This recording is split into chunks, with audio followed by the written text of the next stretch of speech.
My name is Susan Hatch, and I am one of the managers here at Kings Nursery, and I do a lot of, well, less potting than I used to, but I still do a fair amount of potting, and I order flowers and a bunch of other things.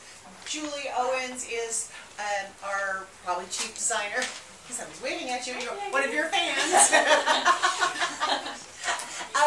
She does a lot of the custom potting that we do. We often take people's containers or baskets and refill them year after year with, fresh seasonal plants, and Julie puts together really fabulous combinations for people and does, custom makes them for various people. So that's what she does, as well as making some really cool pots here on the benches. So that's us, and we're happy that you're here to learn about making cool pots. What we're going to start with is what we always start with, is the soil. So we're going to mix up some soil because that is the key. The recipe, you'll see, is for 3/4 of a cup of Master Start. This is half.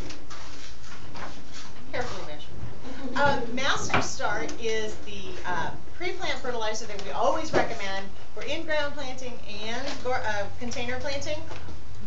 It's got a lot of phosphorus, which is the nutrient that gets the roots growing nicely, so it's great to get things started. Plus it has enough nitrogen to kind of push them along. That's for an immediate feed. We add Osmocote. And Osmocote is time-release fertilizer. If you've been here at all, you've probably heard us talk about these two fertilizers because they are the key to the success. Every container that we plant here has this amount of these two fertilizers in them.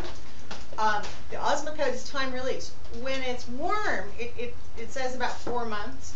In the cooler months, it will last 6 or 7. Certainly gets you all the way through spring before your pot starts running out of nutrients. Which means that you don't have to try and go fertilize. You don't need to go out there with your little water can or your little scooper in the middle of winter and try and make things, turn things around.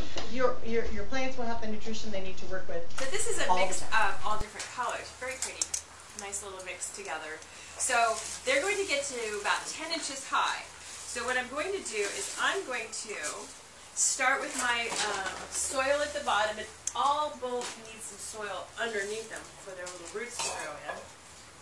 And these guys are only going to get to about 10 inches tall, so they don't need a really deep pot. So I'm going to give them a more shallow one.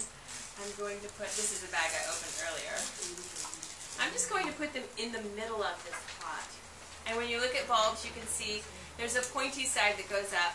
If you flip them over, sometimes you can see the roots from before, and it's typically a little flatter on the bottom. Some are a little harder to tell than others. So I'm going to put 6 bulbs in here. But there's one time you don't need drainage, but we'll get back to that. So those are in the middle, and if you are like me and you forget what you've done, you can put little sticks in. On the perimeter, it's not that big of a deal with this one in particular because these are small. And then I'm going to fill up the pot with soil to the level that I would have planted it anyway. So these end up being probably about, 4 inches below the surface or so. They're all going to be in the middle.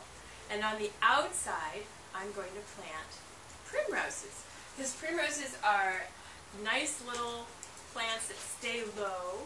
They bloom all winter in the shade, and they just look good all winter long. These are pageant primroses. There's different heights of primroses. There are 2 that stay low, and they'll only get to be about this big, and the flower will be nestled inside a little bed of leaves. Pageant, which I'm using right here, and primlets.